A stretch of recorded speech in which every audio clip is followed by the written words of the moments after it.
बहुत स्वागत है हमारे इस नए चैनल पे जो कि है सीएस वाला। तो मैं दिशा कार्य इस बार एक बहुत ही फोकस्ड वीडियो लेकर आई हूँ। ठीक है, मैंने जब पहली वीडियो डाली थी या हमने जब शुरुआत की वीडियो डाली थी तो बहुत सारे बच्चे कह रहे थे कि मैम नवंबर का अटेंड देना है बॉस, है ना। तो नवंबर का अटेंड देना है, चलो ठीक है, ये तो मैंने समझ लिया। तो मैंने सोचा क्यों ना एक वीडियो यहाँ पे बनाया जाए उन स्टूडेंट्स के लिए जो यहाँ पे CSEET का नवंबर वाला अटेम्प्ट यहाँ पे देने वाले हैं। ठीक है, तो भाई नवंबर वाला अगर अटेम्प्ट देने वाले हो ना तो आप सभी के लिए यहाँ पे कंप्लीट इंफॉर्मेशन लेकर आई हूँ कि आपका फोकस कहाँ कैसे होना चाहिए, कैसे आपको यहाँ पे पढ़ाई की शुरुआत करनी चाहिए, किन चीजों को आपको ध्यान में रखना चाहिए, आपके सिलेबस से लेकर रजिस्ट्रेशन डिटेल्स, क्लोजिंग तक सब कुछ यहाँ पे लेकर आई हूँ। तो भाई वीडियो बड़ा छोटा है, अंत तक जरूर देखना सो दैट एक छोटी सी भी डिटेल्स भाई साहब मिस ना हो जाए। ठीक है, एनीवेज यहाँ पे हम बिना देरी के शुरुआत करते हैं। जैसे मैं आपको ऑलरेडी बता चुकी हूँ कि CSEET नवंबर 2023 जो अटेम्प्ट देना चाहते हैं उन बच्चों के लिए ये वीडियो खासकर बनाया गया है। अनडाउटेडली नवंबर वाले अटेम्प्ट में थोड़ा सा सिलेबस यहाँ पे चेंज आ चुका है, ये टेंशन लेने की आपको बिल्कुल जरूरत नहीं है, इसलिए यहाँ पे मैंने लिखा भी नहीं है, क्योंकि चेंज सिलेबस जो भी आया है वो तो हम आपको कराएंगे और बहुत ही जल्द इसकी यहाँ पे शुरुआत होने वाली है।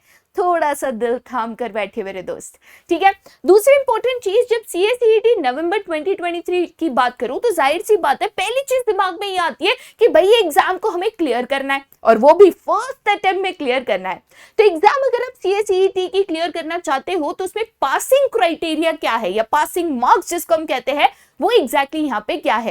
तो सबसे पहले यहाँ पे आपको minimum aggregate 50% of the total marks यहाँ पे स्कोर करना होगा। आपका टोटल यहाँ पे चारों सब्जेक्ट मिलाकर 200 मार्क का पेपर होता है, जिसमें से मिनिमम टोटल चारों सब्जेक्ट मिला के आपके 100 मार्क्स होने चाहिए। ठीक है, दूसरी इंपॉर्टेंट चीज, हर एक सब्जेक्ट में मिनिमम 40% मार्क्स यहाँ पे होने चाहिए। अगर आपका टोटल 200 से ऊपर भी जाता है बट कोई भी एक सब्जेक्ट है जिसमें लेस देन 40% मार्क्स है तो आप यहाँ पे क्लियर नहीं कर पाओगे एग्जाम, राइट। तो हर एक सब्जेक्ट में मिनिमम 40% होना चाहिए, टोटल मिला के मिनिमम एग्रीगेट 50% आपका यहाँ पे होना चाहिए। तो यहाँ पे ये चीज जरूर ध्यान में रखनी है कि हो सकता है कोई एक आधा सब्जेक्ट है जो आपके पल्ले नहीं पड़ रहा, जो आपको डिफिकल्ट लग रहा है, बट उसमें मिनिमम 40% मार्क्स तो आपको लाने ही लाने हैं। दूसरी चीज, जो ऐसे सब्जेक्ट्स है जो आपको कॉन्फिडेंट है कि बाबा ये सब्जेक्ट में मैं अच्छे मार्क्स स्कोर कर सकता हूँ, उसके ऊपर थोड़ी ज्यादा मेहनत करके ये 100 आउट ऑफ 200 का स्कोर आपको यहाँ पे पहुंचना है।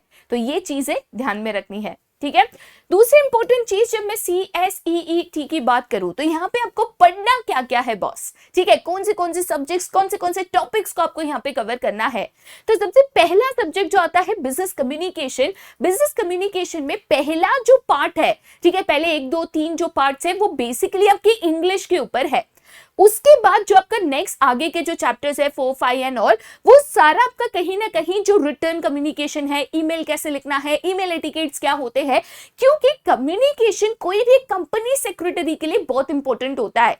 मेजॉरिटी कंपनी के जो भी कम्युनिकेशन होते हैं वो कंपनी के सेक्रेटरी के द्वारा जाते हैं, इसीलिए कम्युनिकेशन आपका स्ट्रांग होना, ग्रामेटिकली सही होना, सही शब्दों का इस्तेमाल करना, साथ ही साथ ईमेल्स कैसे लिखते हैं, लेटर्स कैसे लिखते हैं, कैसे उसके एटिकेट्स होते हैं, कैसे उसकी फॉर्मेट होती है, ये इस सब्जेक्ट में कराया जाता है।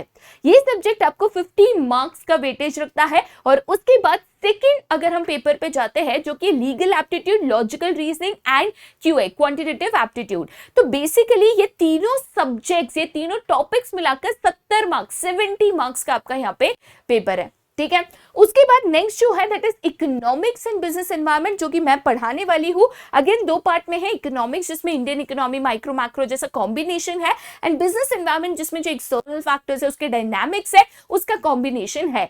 ये सब्जेक्ट भी आपका 50 मार्क का है। एंड उसके बाद आता है आपके करंट अफेयर्स। अब इसमें ट्रेंड वाली जो चीजें हैं, जो इंटरनेशनल करंट अफेयर्स है, डोमेस्टिक करंट अफेयर्स है, जो लेटेस्ट न्यूज है, जो लेटेस्ट रिपोर्ट्स है, ये आपको जानना बहुत जरूरी है।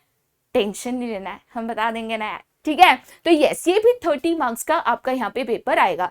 तो कुल मिलाकर अगर आप देखोगे तो ये सारे सब्जेक्ट्स मिलाकर कहीं ना कहीं, ये सारे जो सब्जेक्ट्स है ये मिलाकर आपको टोटल जो है 200 मार्क्स का यहाँ पे पेपर आएगा।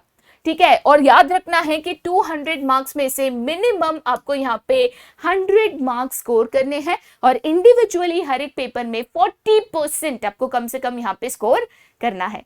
ठीक है, चलिए आगे जाते हैं फिर टू द नेक्स्ट। कौन सी इंपॉर्टेंट डिटेल्स है, कौन सी इंपॉर्टेंट चीजें हैं जो आपको यहाँ पे ध्यान में रखनी है। ठीक है, सबसे पहली इंपॉर्टेंट चीज जो यहाँ पे आती है, जो आपको ध्यान में रखनी है कि CSEET नवंबर अटेम्प्ट की रजिस्ट्रेशन डेट क्लोज हो रही है 15 अक्टूबर। 15 अक्टूबर 11:59 को ये रजिस्ट्रेशन बंद हो जाएगी। रात को 11:59 PM को ये रजिस्ट्रेशन बंद हो जाएगी। तो जो भी बच्चे नवंबर अटेम्प्ट देना चाहते हैं, फटाफट जाके सबसे पहला काम आपको रजिस्ट्रेशन करना है। अगर आप चाहते हो कि रजिस्ट्रेशन के ऊपर भी हम एक सेपरेट वीडियो बना दे जहां पे हम ये बता दें कि रजिस्ट्रेशन करना कैसे है, नीचे कमेंट सेक्शन में बता देना, वीडियो बना देंगे।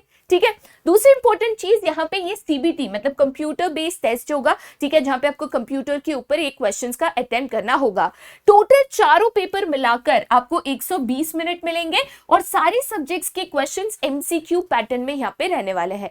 तो चारों पेपर मिलाकर 2 घंटे का समय मिलेगा, 200 मार्क्स का पेपर होगा और साथ ही साथ सारे क्वेश्चंस MCQ पैटर्न में रहेंगे।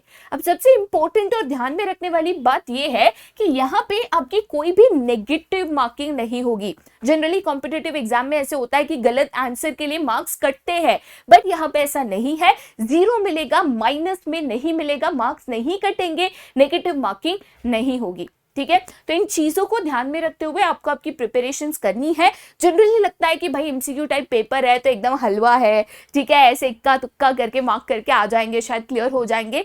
नहीं, यहाँ पे MCQ पैटर्न होते हुए भी इतने इन डेप्थ क्वेश्चंस आपको पूछे जाते हैं, तो ऊपर आपने बस रीड कर लिया, सिलेबस कवर कर लिया, आप नहीं अटेम्प्ट दे पाओगे। ठीक है, मतलब नहीं क्लियर कर पाओगे फर्स्ट अटेम्प्ट में। तो MCQ पैटर्न काफी बट डिफिकल्ट हो जाता है, बिकॉज जो क्वेश्चंस है कोई भी पार्ट कोई भी लाइन से पूछे जा सकते हैं। और इसीलिए चिंता नहीं करनी है, बिल्कुल बेफिक्र यहाँ पे रहना है, बिकॉज हम बहुत ही जल्द आप सभी बच्चों के लिए यहाँ पे वीडियोस लेकर आ रहे हैं। थोड़ा सा बस और पेशेंस रखिए, थोड़ा सा बस दिल और थामिए और बहुत ही जल्द ये अच्छी न्यूज जो है आप सभी के सामने यहाँ पे आ जाएगी। ठीक है, तो आज का सेशन जो है मैं यहीं पे खत्म करती हूँ। जो भी बच्चे नवंबर 2023 अटेम्प्ट देने वाले हैं, फटाफट नीचे कमेंट सेक्शन में बता दे कि हाँ आप नवंबर 2023 अटेम्प्ट देने वाले हो। ठीक है, दूसरी इंपॉर्टेंट चीज, अगर आप चाहते हो कि रजिस्ट्रेशन में कोई तो गड़बड़ कंफ्यूजन है और आप चाहते हो कि हम एक अलग सा वीडियो इसके ऊपर बना दे, रजिस्ट्रेशन करना कैसे है, तो भी बता दीजिएगा। हम आपके लिए बिल्कुल ये वीडियो भी जरूर लेकर आएंगे। बट आज के लिए यहीं पे bye bye and take care.